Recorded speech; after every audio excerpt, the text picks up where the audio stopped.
Since 1968, he has photographed over 30 feature films all over the world. Vieni su man mano tu, Enrico. Continua Mauro, continua Mauro. Alza 10.000, Enrico. Storaro is not only a great cinematographer, but he's a man of ideas, and he has really uplifted our profession by his theories, in which he considers, and I think he's right, that we contribute to the writing of the film. I mean, his images are not only beautiful or professional, they actually tell the story.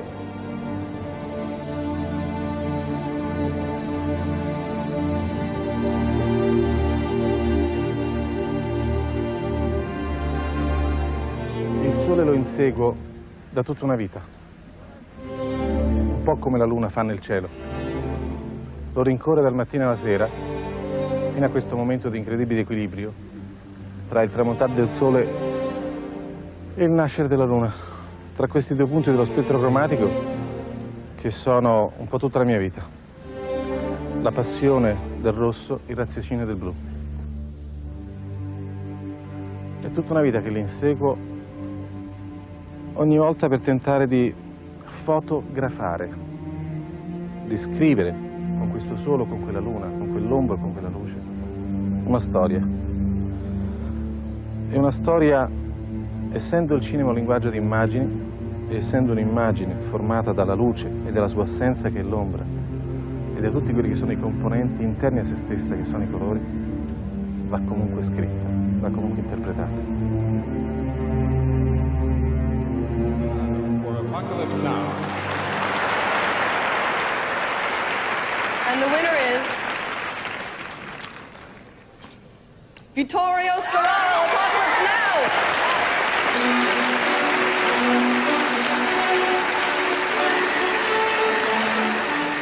Well, I would make any film with Vittorio, being such a great photographer, and whatever project you approach him with, he will find something in it that will interest him and drive him. Francis, thank you. Thank you for the trust that you gave me. Thank you for the freedom that you gave me to express completely myself in Apocalypse Now. Vittorio is a very elegant, beautiful person, and he would always be there in the jungle in his white clothes, looking like some prince from, you know, Siena. And even when he fell from the ladder in the mud, he would get up and not be dirty. So, you know, I think Vittorio carries a style and a grace with him, just that's in his, you know, in his personality. And the winner is Vittorio Storaro for Red.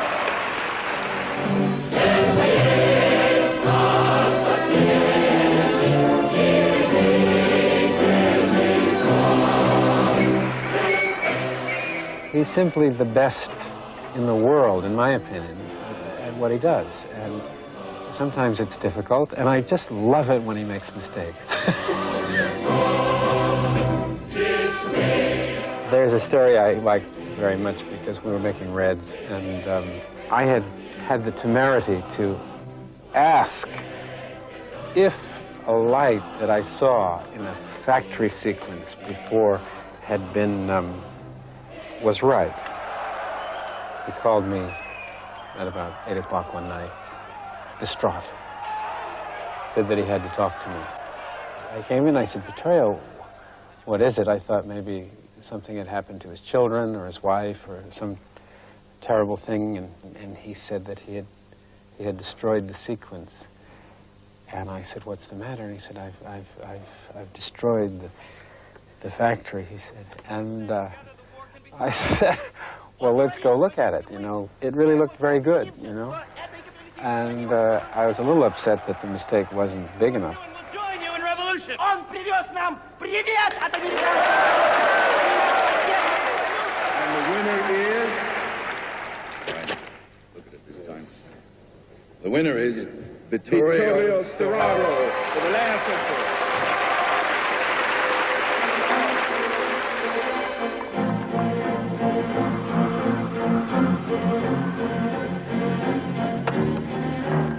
Together we had wonderful moments, very difficult moments, and we shared a lot. And that made Vittorio kind of need for me. I needed him. Last Emperor really represents for me the result of 20 years of collaboration with Bernardo Bertolucci.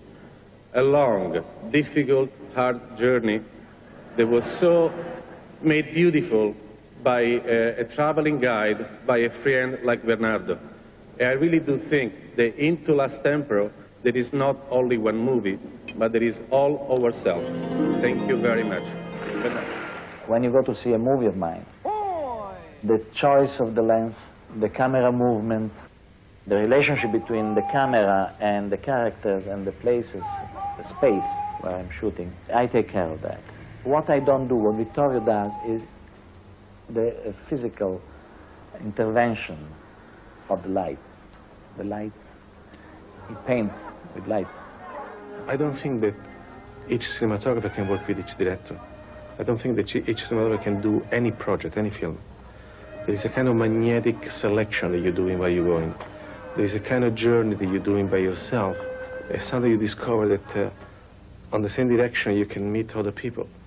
You can meet a friend that you can do this journey. You can meet people that you can be your guide for a portion of this journey.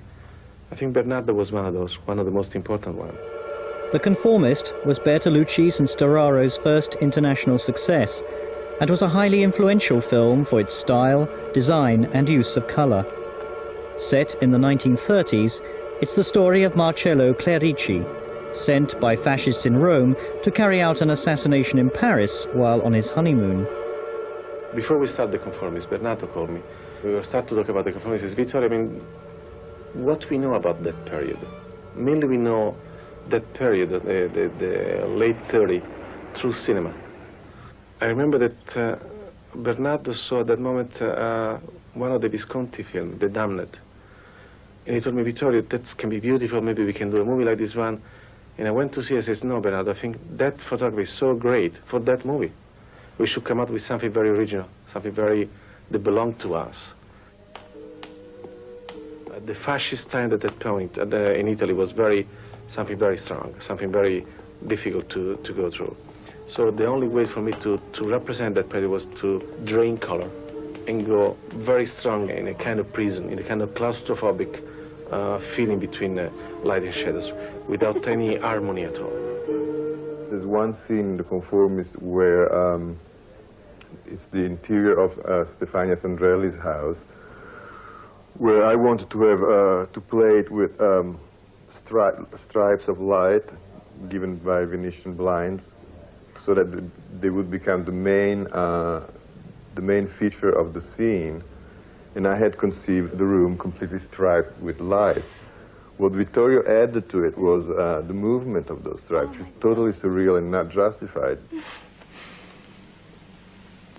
Vittorio was moving a big light on a elevating thing, platform, and was moving up. And we looked at each other. On the wall, we saw this typical 40s stripes moving that, and we said, let's do it in a very excessive way. There wasn't even the consciousness of being maybe quoting Expressionism or German directors in Hollywood. And it was just the pleasure of seeing that there.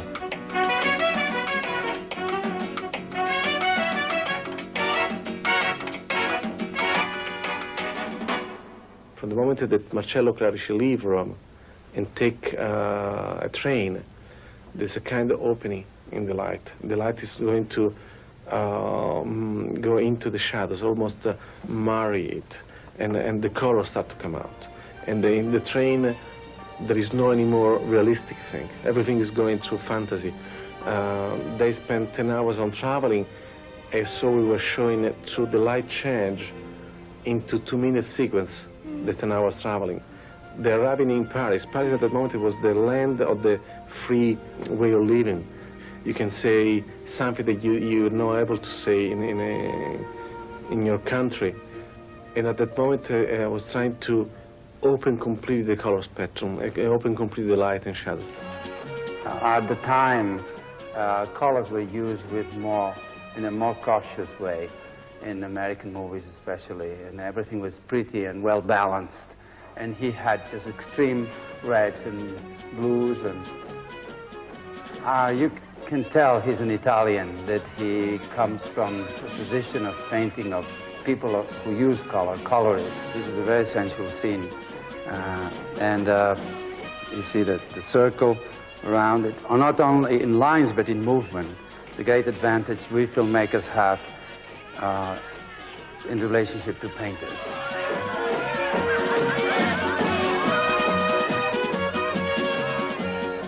Here I saw a film in which the cinematography really joined forces with the director's work to do something that in many cases was extremely illogical, where the camera participated in the action almost as a character would, and it worked very beautifully. That when I selected Vittorio to be the cinematographer of Apocalypse Now, I did so because I felt that the kind of poetic vision I had hoped for with Apocalypse would require a photographer to have this kind of intellect and this type of attitude towards the cinema.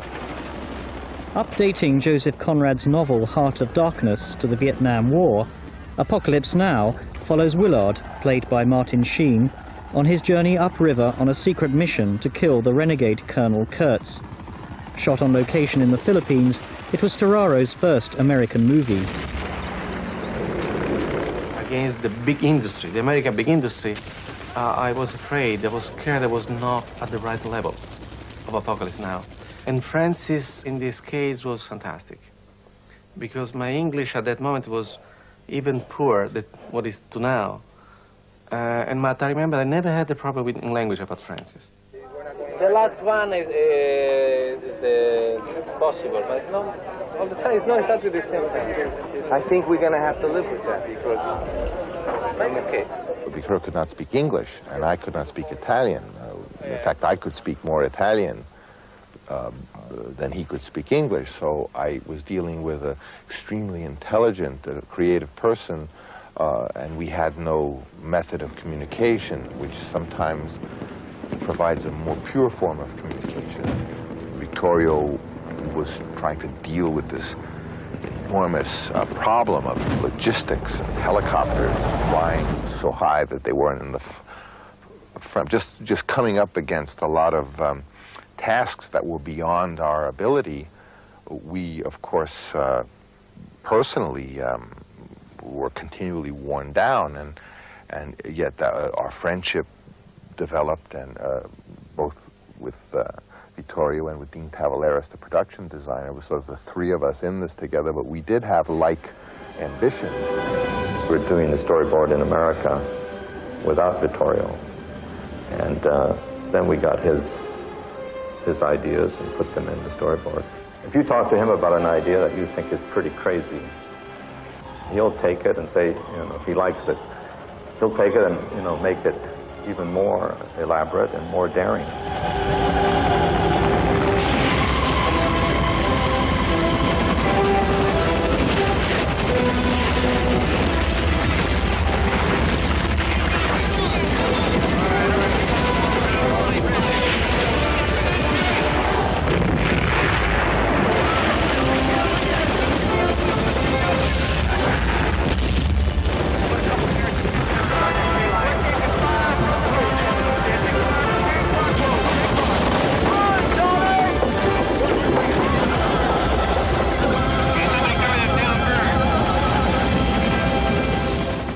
We approached the helicopter sequence first, for logic reason, because we were afraid not to have the helicopter for a long time.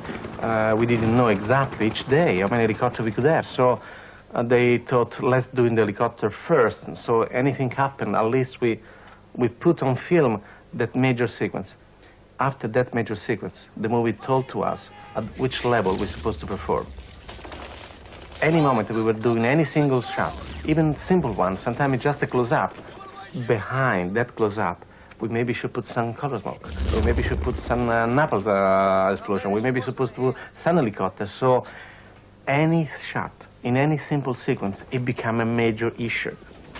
Apocalypse Now, for me, even at the beginning, I was not clear how and why I can be into this kind of world. Soon I read the book from Conrad. I understood the main idea was an overimposition between one culture to another culture. Right away, I translate that kind of idea between two different energy, the natural energy and artificial energy. For example, it was very easy to show the natural light that was in the Vietnam against the artificial light brought by the American. For example, the big searchlights that they were using during nights, and the light made by the explosion. I was trying to translate that conflict between two different nations, the two different cultures, two different civilities, through a conflict of lights and shadows, through a warm color and cold color and so on. Put in conflict something that was not supposed to be in conflict.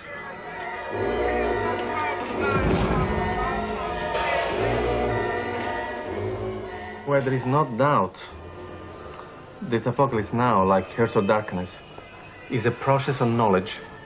It is a journey. And this journey is not only upriver, but it's also a journey within ourselves.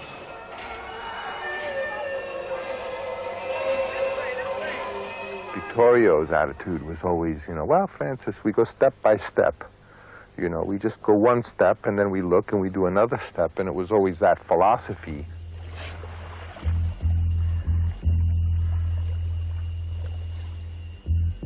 Willard's journey comes to an end when he encounters the private army of Kurtz, who has made his base at an old temple in the middle of the jungle. For the important role of the crazed colonel, Coppola had cast Marlon Brando. As so many things in art, the portrayal of Kurtz is done through the nature of the materials themselves, and the fact was that Brando we had for a very little time. Brando is an extraordinary a man beyond his ability as an actor, but extremely, in a way, childlike person and mercurial and very difficult to pin down.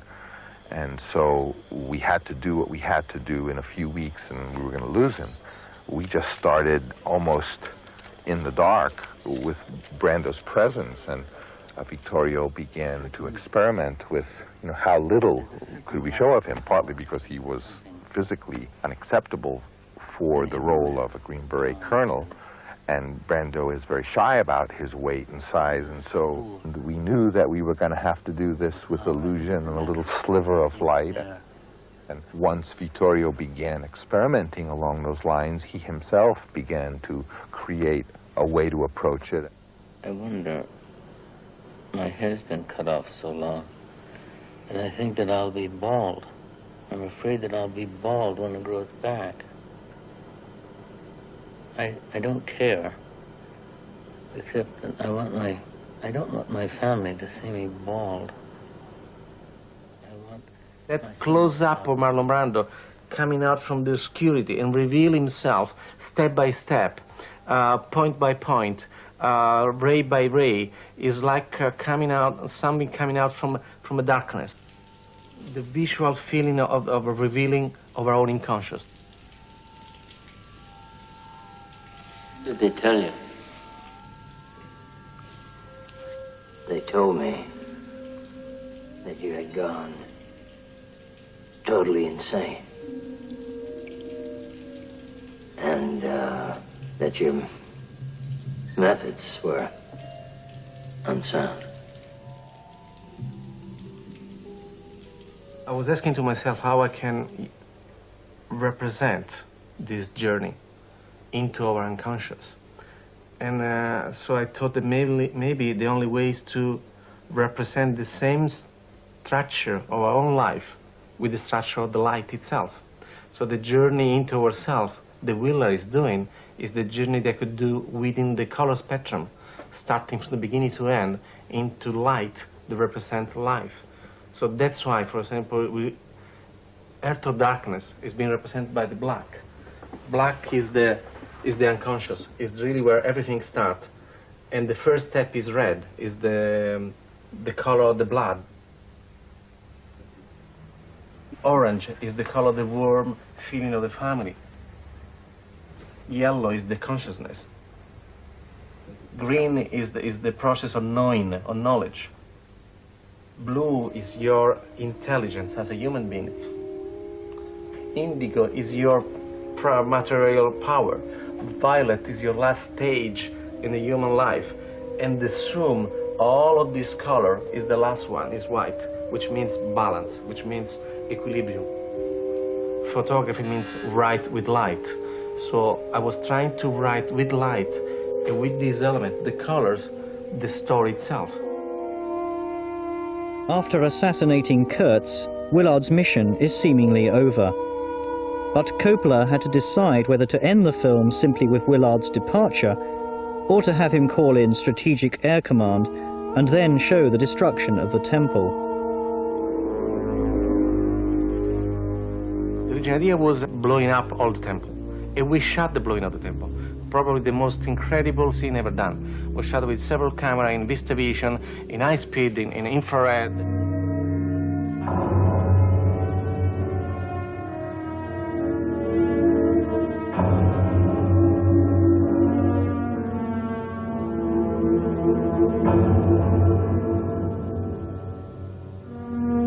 It's one of the most fantastic visual images I've ever done in my own life.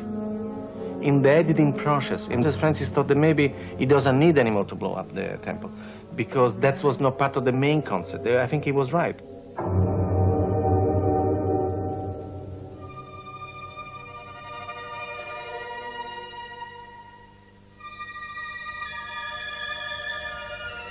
Apocalypse Now was really a closing chapter. I stopped for 1 year. I didn't shoot for 1 year.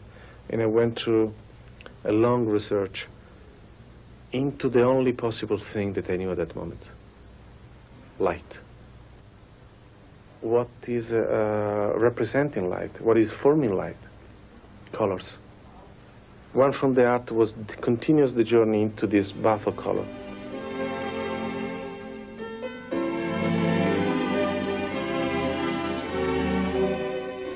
I bought a movie studio, and some writer sent me a little love story called One from the Heart, and I thought, well, we'll just make that real quickly and we'll make it in an experimental way, and basically trying to make a film more in a soundstage situation, using illusion and effects and theatrical tricks to express what was going on instead of real location.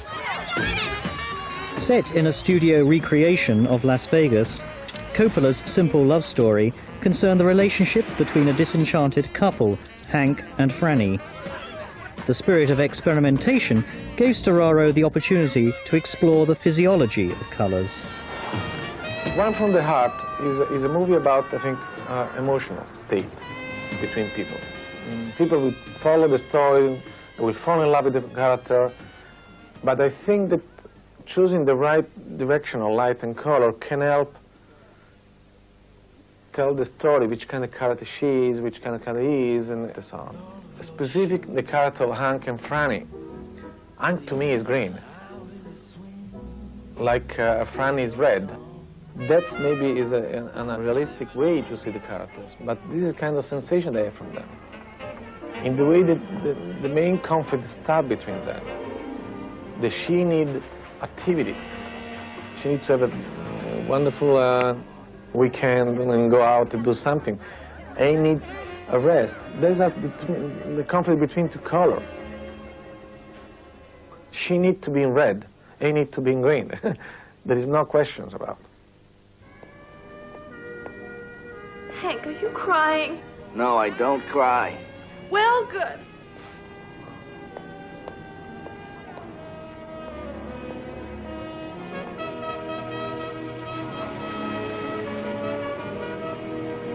If I could sing, I'd sing. I can't sing, Franny. That's it.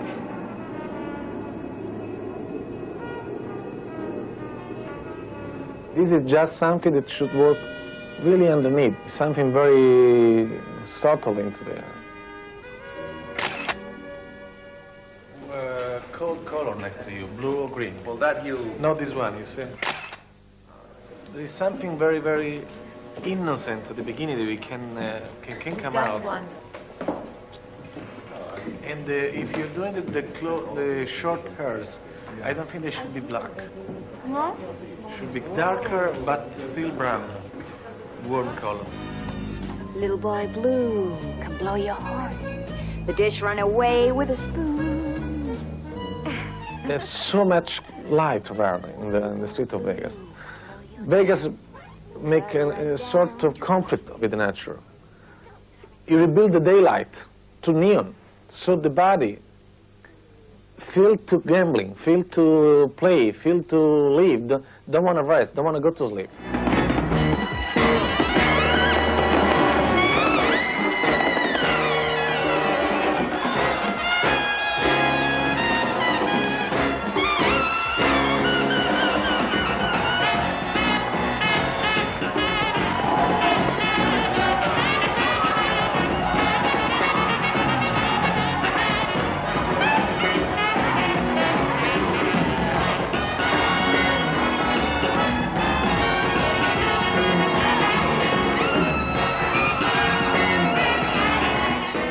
Vittorio, like all of us, is totally nuts and is in his own universe and very much, in a way as I am. And he became intrigued with the theater techniques that I was sharing with him.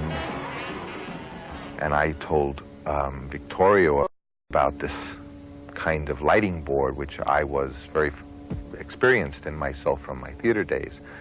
And I think Vittorio became very excited about the possibility of using these techniques, which were common in theater, but apply them with film in a way to be able to manipulate color and light in a much more adept way than film allowed. So we went out and bought some $300,000 lighting board and set it up in our own studio, which enabled us to do all these experiments.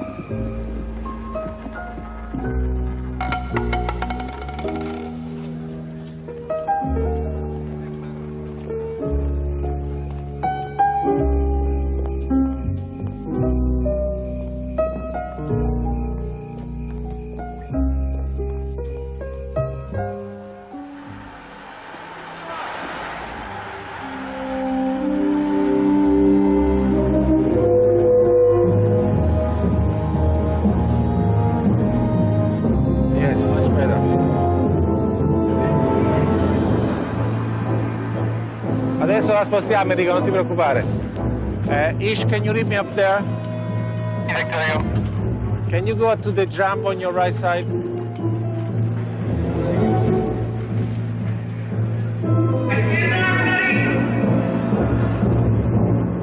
They have another one. They have another one.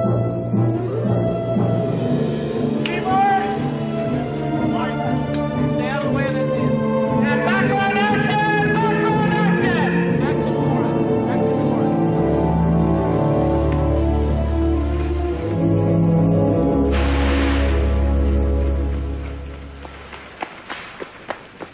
Back to forward.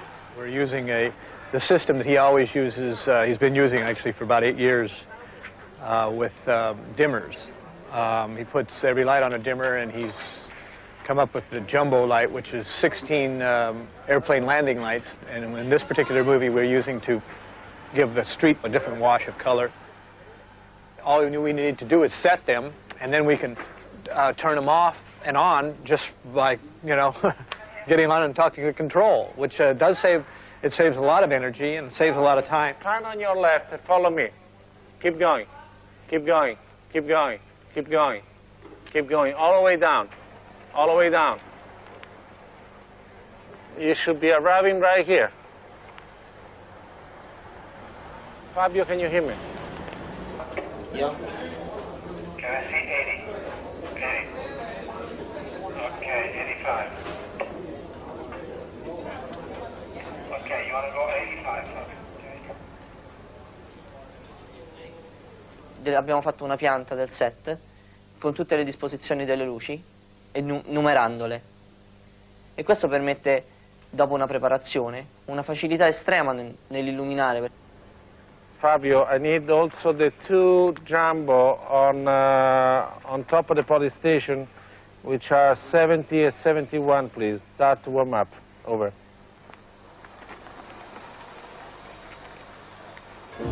I'm gonna love you like nothing you know. I'm gonna love you. When you begin working with Vittorio on a picture, it's like getting into a huge vegetable soup, and you really come up with vegetables that you didn't know existed. And you mix it, and you mix it, and usually it tastes pretty good. This time I'm not only getting, I'm holding my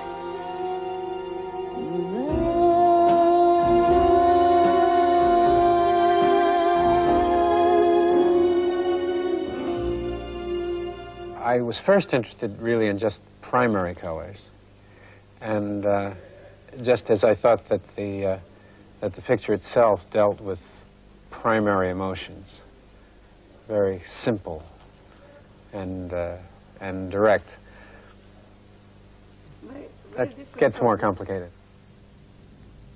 You know, it's legal for me to take you down to the station and sweat it out of you under the lights. I sweat a lot better in the dark.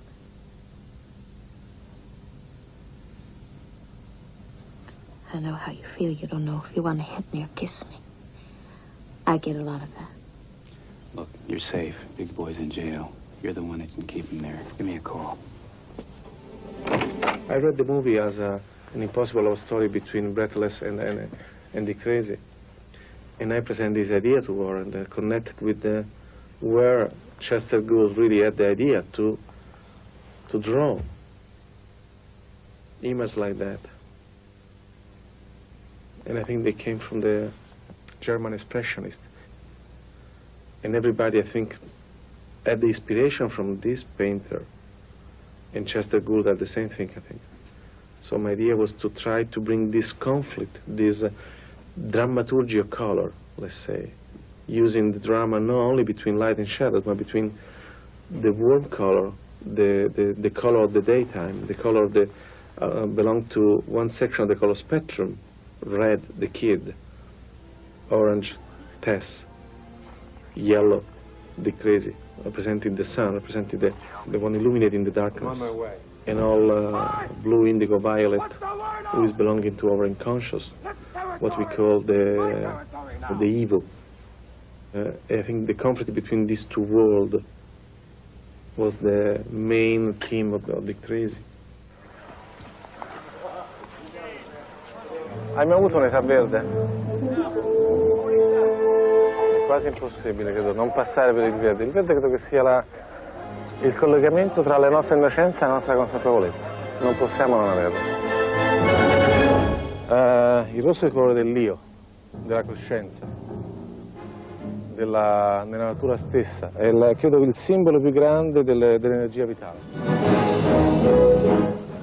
Blu come colore non a caso del pensiero, dell'intuizione, della introspezione, di tutto ciò che riguarda una parte interna di noi. Vittorio writes down what he thinks the colors are going to do to the audience, emotionally. We all know what Goethe did and Newton did and all the writing that has been done about the fact that colors do affect people unconsciously. But his colors, he has his reasons to say yellow is this and red is that and blue is this and orange is that. Truth of it is we all have reasons. And very often they're quite different reasons. The way I see it, and Plato agrees with me, is that there is what is, and then there is what we would like it to be. But that's not important. What's important is the future. It's planning ahead. A man without a plan is not a man. Nietzsche. I start to put together sequence by sequence on the script itself. Each given idea, so can the whole can tell exactly what I would like to say. After I've done all this journey within my mind and try to translate in words, physically word, next to the script, next to the scene itself, only at that moment I can really start filming. Bertolucci's The Sheltering Sky, based on the novel by Paul Bowles, is the tragic story of Kit and Port, an American couple whose disintegrating marriage is strained by their journey through Morocco, ending with his death and her mental collapse. For Storaro, their individual destinies related to the journeys of the sun and the moon, and the extreme colours of the desert landscape and the sky.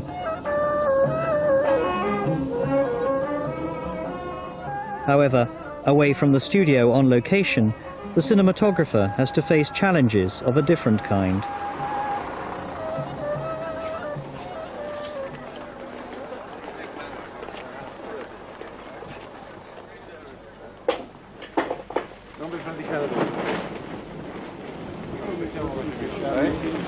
Sì, ho mandato a chiedere conferma a Bernardo. We love clouds, we love sun, we love everything. We shoot. And our motto is NWS. Nobody will stop us. Nothing will stop us. Nothing will stop us. Nobody will stop us. He always shoots. I rarely have met a director of photography who always shoots. Because the pleasure of shooting is stronger on the fact that suddenly when you are in the full sun, a cloud comes, the light changes. The other cameraman said, stop, we wait for the... No, he goes on, because anyway the light will work. And it starts to rain. We go on. Originally we were supposed to do a dawn sequence, waiting for the sun rising in this terrace, and there is Mrs. Lila waiting to photograph the sunrise, and a Port is right there just facing this moment. We had such bad weather that day, it was so cold, that practically we changed completely the mood of the scene in the way that was around, but the sunrise I was able to recreate it myself. And in this case, the difficult weather was helping me, because on do it by myself, I can control much better the sunrise. E adesso li abbassa tutte e quattro giù e speggi. From now on, there's nothing with running water. Nothing at all.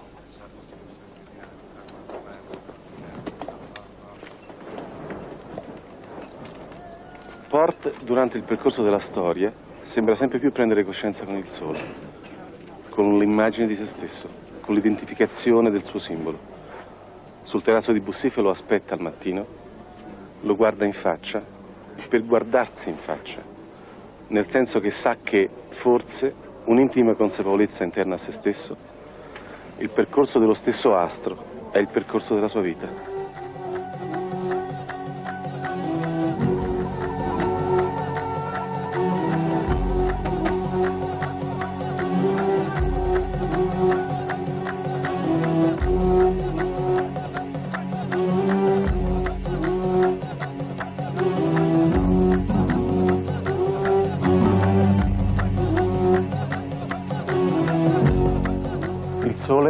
Nel suo correre nei cieli, dall'aurora del suo concepimento all'alba della sua nascita, al mattino della sua crescita, alla consapevolezza del suo giorno, alla maturità del suo pomeriggio, ci giunge, arriva al tramonto della sua vecchiaia. In identificazione con lui, Port, arrivato ad inseguire il suo sogno verso il deserto in questo forte, arriva forse al termine del suo viaggio. Please don't go. Please don't go, please. Please.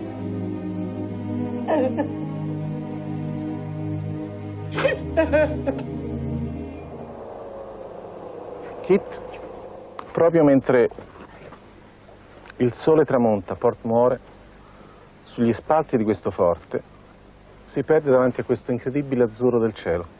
Un azzurro che fino ad oggi ancora non conosceva. Non conosceva perché era anche lei vissuta di sole.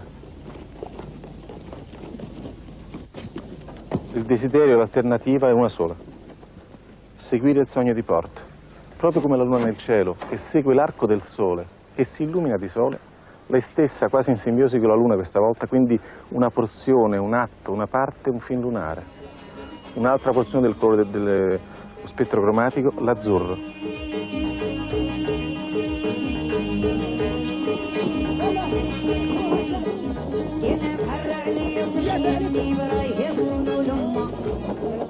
Quello che mi succedeva una volta era, per esempio, temere l'azzurro. Temevo, mi sembrava non sufficientemente artistico, come si suol dire, e facevo il grande errore di annullarlo. Mi ponevo dei gialli o degli arancioni su dei blu, tentando di annullare una lunghezza d'onda, tentando di annullare una parte di me stesso, che era la parte inconscia di me. Quando ho capito questo ho tentato di intensificare questo tipo di idea, particolarmente in questo caso con Shelter in Sky, con Porte e Kit. Per cui se Porte mi rappresenta il sole, la terra, il deserto, ho tentato di intensificare la sua radice, la sua idea, quello che è il suo significato, e non annullarlo. Così con Kit, nell'ultima parte del film lunare, ho tentato di intensificare il colore del cielo. Ora, ovviamente, come tutte le cose, se una parte rappresenta la terra, il sole, la materia, e l'altra rappresenta la luna, l'aria, e un po' anche l'inconscio di noi stessi, il lato femminile di noi stessi, contro il lato maschile, credo che, come sempre, l'unione tra i due sia il giusto equilibrio, sia la giusta forma, sia la giusta cosa da raggiungere. Per cui la terra avrà il suo colore e il cielo avrà il suo colore, intensificato per raccontare una storia.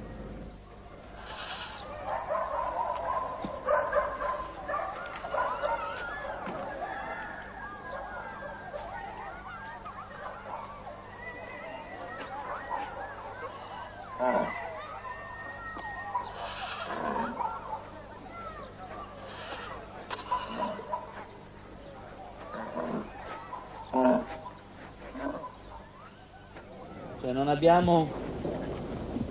Ieri fantastico era il luccichio del web. Noi lo guardavamo nella luce del tramonto, però nell'azzurro è comunque diverso. No, certo, cioè, la cosa del tramonto chiaramente avevamo il brillio del controluce del film. Potremmo partire dal tramonto? No, lei esce se già la luna per sé. Ci ho pensato tutta stanotte, guarda. Perché noi avevamo la cosa di lei sopra già con la luna, in cui avremo questa morire del sole e nascere della luna, che è un momento proprio particolarmente suo come zona. At a certain moment, it was the beginning of our relationship, I understood that like some artist needs for its inspiration to have a bottle of Beaujolais or to have a huge joint of grass, or to have any kind of stimulating factor. Vittorio needs this kind of his own elaboration of the film. If you take away from him the freedom of doing this elaboration, he loses his inspiration. So I respect that, even if I don't agree all the time. Yes, he was thinking the blue and the red, the blue of the night and of the kind of lunar feeling of the woman, and red, which is the active of the male, of the man, etc. You know, sometimes I think the opposite. I think the man is blue and passive, and the woman is red and active. So, but he needs it. Let's him have it.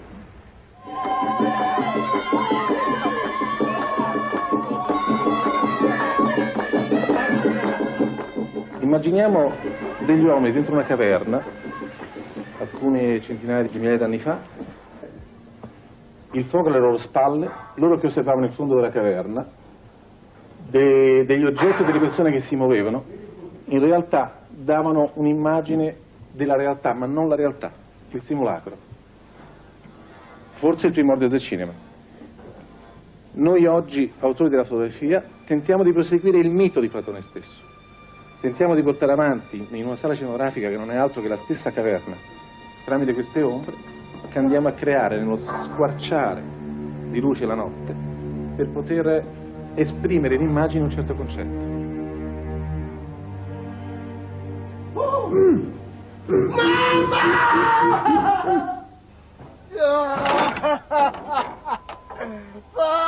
In 1983, Storaro photographed this short film using the new technology of high-definition videotape.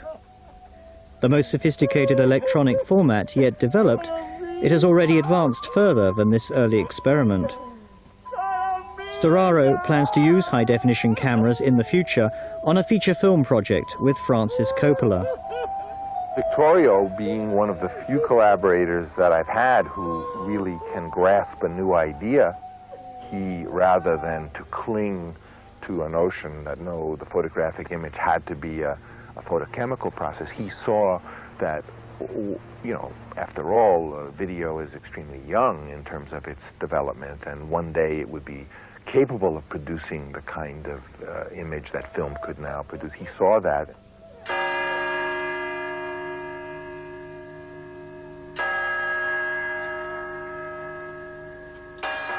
Of course, any new step, any new evolution in technology, usually in any art form, give for the first moment a kind of stop to understand that you have to change the gear completely.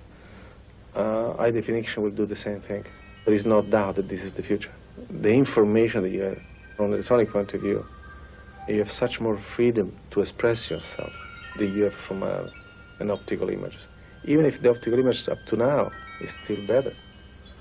But this is just the beginning. Without moving from film to tape, without this will, probably human being will stay still into the cave, engraving graffiti. So I think this is part of the need to travel, to go in, to discover. It doesn't matter how long it takes. It's called evolution.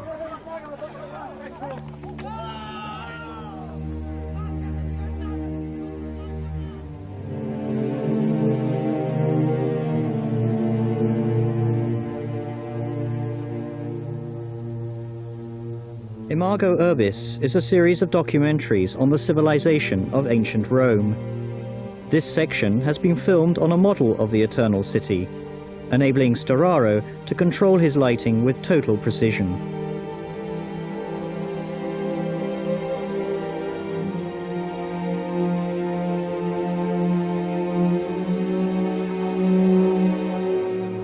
Il cinema è stato un pochino legato a questo tipo di necessità dell'uso della luce naturale. I primi teatri erano non altro che dei grandi capannoni in cui il sole entrava da dei grandi vetrate luminose, schermate con dei veli, in cui la materia, la luce naturale, veniva riflessa, schermata, aggiunta, sottratta. Con la luce artificiale è un pochino scoperto ancora più la fantasia, cioè la possibilità di poter mettere ovunque, in qualsiasi posto, la luce. Come in questo caso noi guardiamo questo plastico, ha un certo tipo di atmosfera e possiamo cambiarlo completamente. Fabio, mi cambi dal rosso al bianco per piacere. E tutto può cambiarsi soltanto con un comando. Nel cinema una certa corrente pittorica, l'espressionismo, ha proprio cambiato un certo modo di vedere. È cominciato proprio negli anni 30 all'uso della luce in forma espressiva. Quindi l'uso quasi come scultura, come scenografia della luce e dell'ombra. E qui abbiamo un elemento fondamentale che è Greg Toland. Greg Toland in Quarto Potere di Orson Welles ha credo preso questa scuola pittorica e nella luce ne ha fatto espressione cinematografica.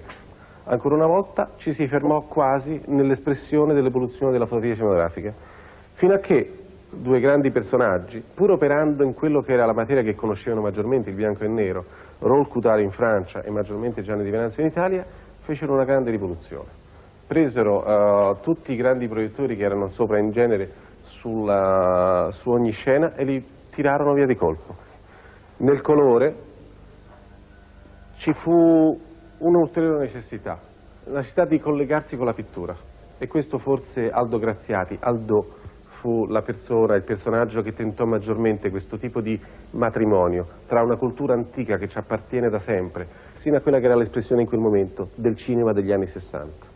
Nel tempo la mia generazione ha tentato questa integrazione, questa grande mobilità, luce e ombra del bianco e nero anche nel colore, e quindi tutti gli anni 70 hanno significato questa possibile espressione non più di timore ma quasi di conoscenza, cioè bisogna attingersi degli stessi colori di cui si ha timore per poterne veramente affrontarli e portarli alla coscienza. Ha portato questo tipo di evoluzione maggiore nel tempo, credo fino alla fotografia degli anni 90 oggi. Con la luce bianca, alza, adesso scendi col sole e vai... There is no doubt that the photographic vision I was able to reach until now was because I have the possibility to meet a different wave of expression, to know different people. They helped me to grow up.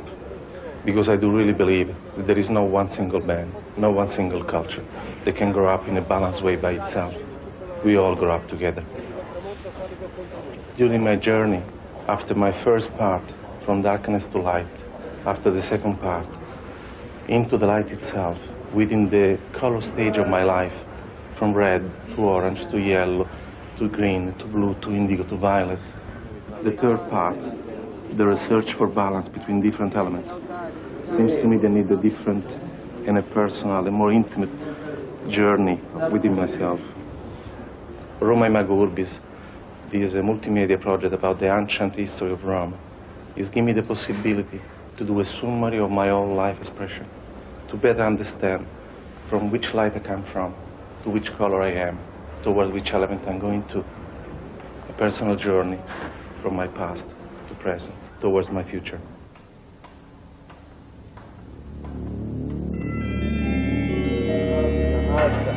Adesso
Since 1968, he has photographed over 30 feature films all over the world. Vieni su man mano tu Enrico, continua Mauro, alza 10.000 Enrico. Storaro is not only a great cinematographer, but he's a man of ideas, and he has really uplifted our profession by his theories, in which he considers, and I think he's right, that we contribute to the writing of the film. I mean, his images are not only beautiful or professional, they actually tell the story.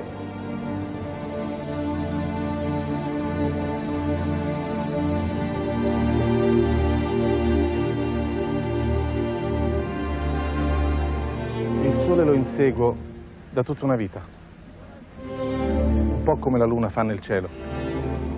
Lo rincorre dal mattino alla sera, fino a questo momento di incredibile equilibrio tra il tramontare del sole e il nascere della luna, tra questi due punti dello spettro cromatico che sono un po' tutta la mia vita. La passione del rosso, il raziocinio del blu.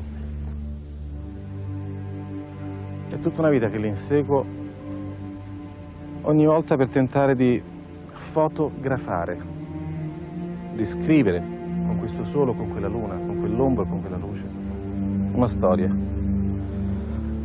È una storia, essendo il cinema un linguaggio di immagini, e essendo un'immagine formata dalla luce e dalla sua assenza che è l'ombra, e da tutti quelli che sono i componenti interni a se stessa che sono i colori, va comunque scritta, va comunque interpretata. Apocalypse Now. And the winner is Vittorio Storaro, Apocalypse Now!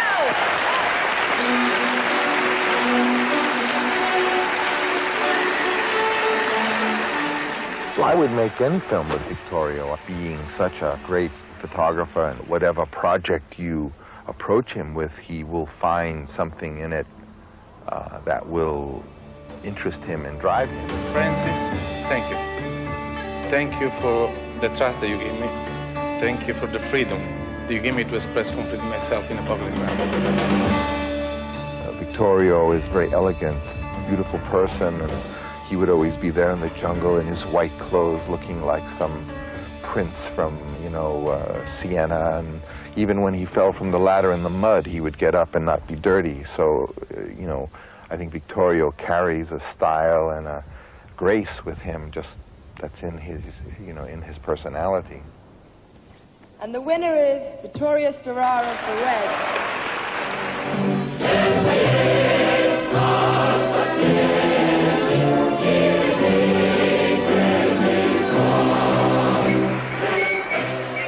He's simply the best in the world, in my opinion, at what he does. And sometimes it's difficult, and I just love it when he makes mistakes. There's a story I like very much because we were making Reds, and I had the temerity to ask if a light that I saw in a factory sequence before had been was right. He called me at about 8 o'clock one night, distraught. Said that he had to talk to me. I came in, I said, Vittorio, what is it? I thought maybe something had happened to his children or his wife or some terrible thing, and he said that he had destroyed the sequence. And I said, what's the matter? And he said, I've destroyed the factory, he said. And I said, well, let's go look at it, It really looked very good, And I was a little upset that the mistake wasn't big enough. Join you in revolution. Он привез нам привет от американцев.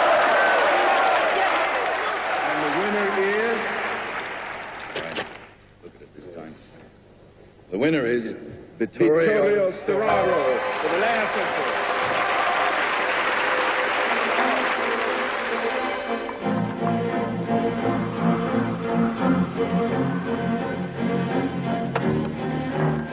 Together, we had wonderful moments, very difficult moments, and we shared. And at that moment, I was trying to open completely the color spectrum, open completely the light and shadow. At the time, colors were used in a more cautious way, in American movies especially, and everything was pretty and well balanced. And he had just extreme reds and blues, and you can tell he's an Italian, that he comes from a tradition of painting of people who use color, colorists. This is a very sensual scene. You see the circle around it, or not only in lines but in movement. The great advantage we filmmakers have in relationship to painters.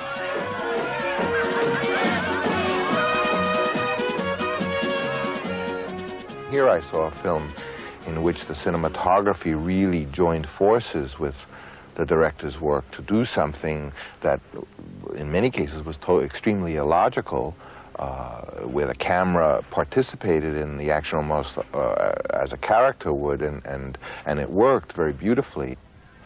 That when I selected Vittorio to be the cinematographer of Apocalypse Now, I did so because I felt that the kind of poetic vision I had hoped for with Apocalypse would require a photographer to have this kind of intellect and this type of attitude towards the cinema. Updating Joseph Conrad's novel Heart of Darkness to the Vietnam War, Apocalypse Now follows Willard, played by Martin Sheen, on his journey upriver on a secret mission to kill the renegade Colonel Kurtz. Shot on location in the Philippines, it was Storaro's first American movie. Against the big industry, the American big industry, I was afraid, I was scared I was not at the right level of Apocalypse Now. And Francis, in this case, was fantastic. Because my English at that moment was even poor than what is to now. And I remember I never had a problem with language about Francis. The last one is the possible, but it's not, all the time, it's not exactly the same thing. I think we're going to have to live with that because that's okay. Vittorio could not speak English, and I could not speak Italian. In fact, I could speak more Italian than he could speak English, so I was dealing with an extremely intelligent, creative person, and we had no method of communication, which sometimes provides a more pure form of communication.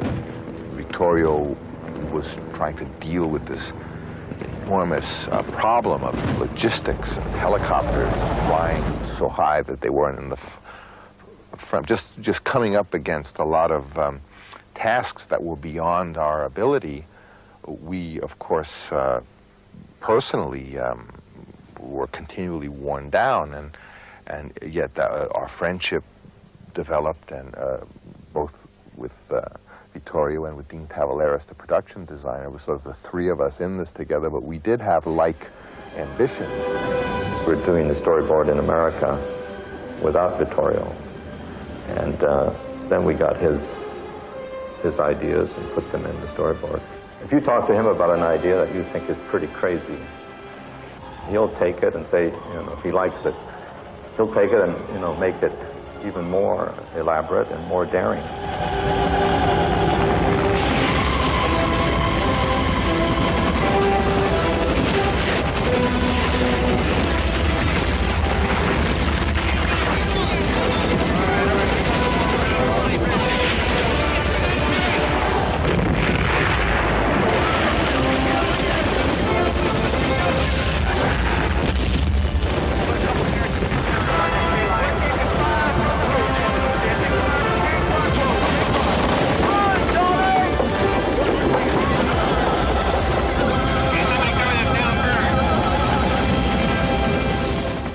We approached the helicopter sequence first for logic reason, because we were afraid not to have the helicopter for a long time.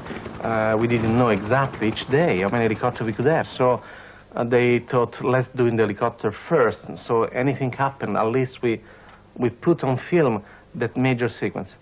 After that major sequence, the movie told to us at which level we're supposed to perform.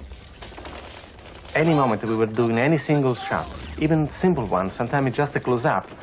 Behind that close-up, we maybe should put some color smoke. We maybe should put some napalm explosion. We may be supposed to put some helicopter. So any shot, in any simple sequence, it became a major issue.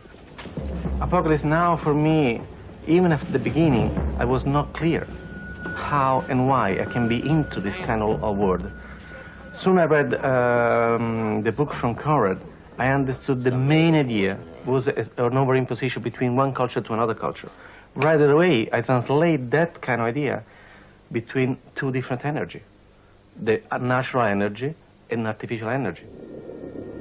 For example, it was very easy to show the natural light that was in the Vietnam against the artificial light brought by the American. For example, the big glass searchlights that they were using during nights, and the light made by the explosion. I was trying to translate that conflict between two different nations, the two different cultures, two different civility, through a conflict of lights and shadows, through a warm color and cold color, and so on. Put in conflict something that was not supposed to be in conflict.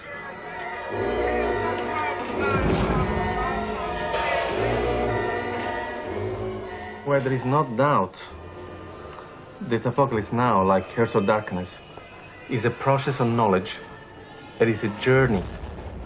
And this journey is not only upriver, but is also a journey within ourselves.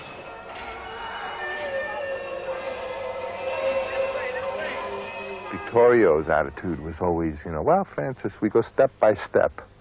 You know, we just go one step and then we look and we do another step, and it was always that philosophy.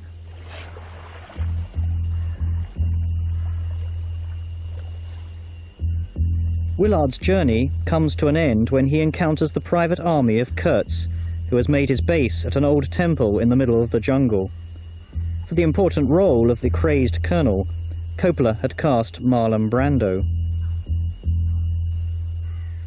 As so many things in art, the portrayal of Kurtz is done through the nature of the materials themselves. And the fact was that Brando we had for a very little time. Brando is an extraordinary a man beyond his ability as an actor, but extremely, in a way, childlike person and mercurial and very difficult to pin down. And so we had to do what we had to do in a few weeks, and we were going to lose him. We just started almost in the dark with Brando's presence, and Vittorio began to experiment with, you know, how little could we show of him, partly because he was physically unacceptable for the role of a Green Beret colonel, and Brando is very shy about his weight and size, and so we knew that we were going to have to do this with illusion and a little sliver of light. And once Vittorio began experimenting along those lines, he himself began to create a way to approach it. I wonder, my hair's been cut off so long, and I think that I'll be bald. I'm afraid that I'll be bald when it grows back. I don't care, except that I don't want my family to see me bald. That close-up of Marlon Brando coming out from the obscurity and reveal himself step by step, point by point, ray by ray, is like something coming out from a darkness. The visual feeling of a revealing of our own unconscious. What did they tell you? They told me that you had gone totally insane. And that your methods were unsound. I was asking to myself how I can represent this journey into our unconscious. And so I thought that maybe the only way is to represent the same structure of our own life with the structure of the light itself. So the journey into ourselves the Willard is doing is the journey they could do within the color spectrum, starting from the beginning to end into light that represent life. So that's why, for example, we Earth or Darkness. A lot. And that made Vittorio kind of need for me. I need it. Last Tempo really represents for me the result of 20 years of collaboration with Bernardo Bertolucci. A long, difficult, hard journey that was so made beautiful by a traveling guide, by a friend like Bernardo. And I really do think that into Last Tempo there is not only one movie, but there is all ourselves. Thank you very much. Good night. When you go to see a movie of mine, the choice of the lens, the camera movements, the relationship between the camera and the characters and the places, the space where I'm shooting, I take care of that. What I don't do, what Vittorio does, is the physical intervention of the lights. The lights, he paints with lights. I don't think that each cinematographer can work with each director. I don't think that each cinematographer can do any project, any film. There is a kind of magnetic selection that you're doing while you're going. There is a kind of journey that you're doing by yourself. And suddenly you discover that on the same direction you can meet other people. You can meet a friend that you can do this journey. You can meet people that you can be your guide for a portion of this journey. I think Bernardo was one of those, one of the most important ones. The Conformist was Bertolucci's and Storaro's first international success, and was a highly influential film for its style, design and use of colour. Set in the 1930s, It's the story of Marcello Clerici, sent by fascists in Rome to carry out an assassination in Paris while on his honeymoon. Before we start the conformists, Bernardo called me. We were start to talk about the conformists. Vittorio, I mean, what we know about that period? Mainly we know that period, the late 30s, through cinema. I remember that Bernardo saw at that moment one of the Visconti films, The Damned. And he told me, Vittorio, that can be beautiful, maybe we can do a movie like this one. And I went to see it, I said, no, Bernardo, I think that photography is so great for that movie. We should come out with something very original, something that belonged to us. The fascist time at that point in Italy was something very strong, something very difficult to go through. So the only way for me to represent that period was to draw in color and go very strong in a kind of prison, in a kind of claustrophobic feeling between light and shadows, without any harmony at all. There's one scene in The Conformist where it's the interior of Stefania Sandrelli's house, where I wanted to have to play it with stripes of light given by Venetian blinds, so that they would become the main feature of the scene. And I had conceived the room completely striped with lights. What Vittorio added to it was the movement of those stripes, which is totally surreal and not justified.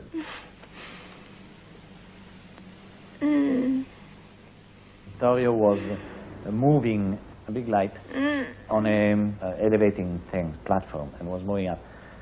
And we looked at each other. On the wall, we saw this typical 40s stripes moving that, and we said, let's do it in a very excessive way.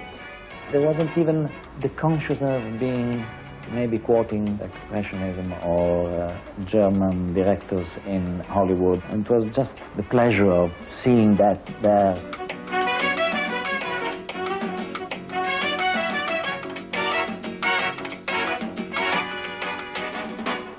From the moment that Marcello Clerici leave Rome and take a train, there's a kind of opening in the light. The light is going to go into the shadows, almost marry it, and the colors start to come out.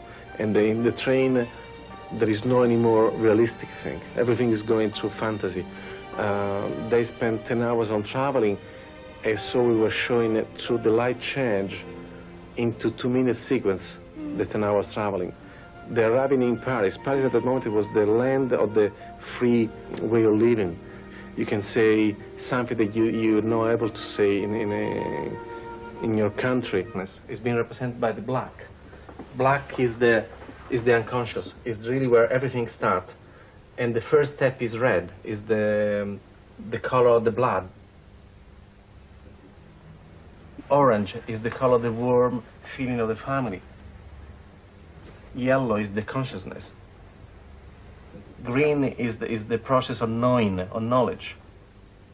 Blue is your intelligence as a human being. Indigo is your material power. Violet is your last stage in the human life. And the sum, all of this color, is the last one, is white, which means balance, which means equilibrium.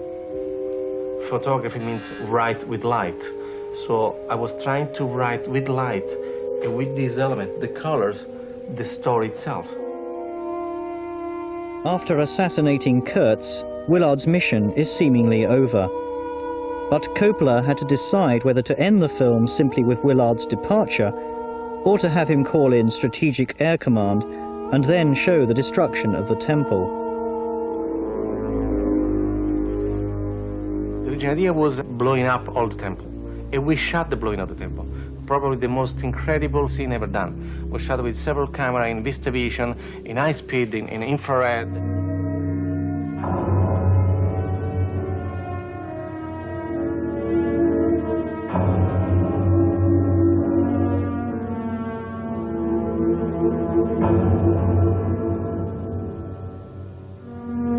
It's one of the most fantastic visual images I've ever done in my own life. in the editing process. And Francis thought that maybe he doesn't need anymore to blow up the temple, because that was not part of the main concept. I think he was right.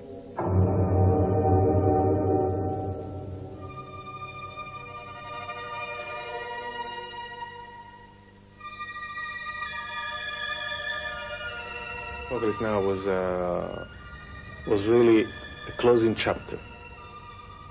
I stopped for 1 year. I didn't shoot for 1 year. And I went through a long research into the only possible thing that I knew at that moment. Light. What is representing light? What is forming light? Colors. One from the art continues the journey into this bath of color.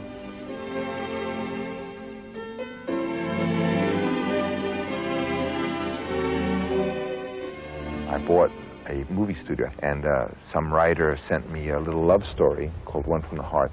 And I thought, well, we'll just make that real quickly, and we'll make it in an experimental way, and basically trying to make a film more in a soundstage situation, using illusion and effects and theatrical tricks to express what was going on instead of real location. Set in a studio recreation of Las Vegas, Coppola's simple love story concerned the relationship between a disenchanted couple, Hank and Franny. The spirit of experimentation gave Storaro the opportunity to explore the physiology of colours. One from the Heart is a movie about, I think, emotional state between people. People will follow the story, will fall in love with the character, but I think that choosing the right direction of light and color can help tell the story, which kind of character she is, which kind of character he is, and so on. Specific, the character of Hank and Franny. Hank to me is green, like Franny is red. That's maybe is an unrealistic way to see the characters, but this is kind of sensation they have from them. In the way that the main conflict starts between them, that she needs activity. She needs to have a wonderful weekend and go out and do something. I need a rest. There's the conflict between two colors. She needs to be in red, I need to be in green. There is no questions about. Hank, are you crying? No, I don't cry. Well, good.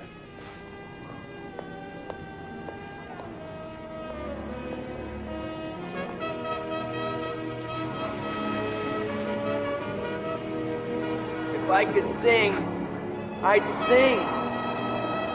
I can't sing, Franny.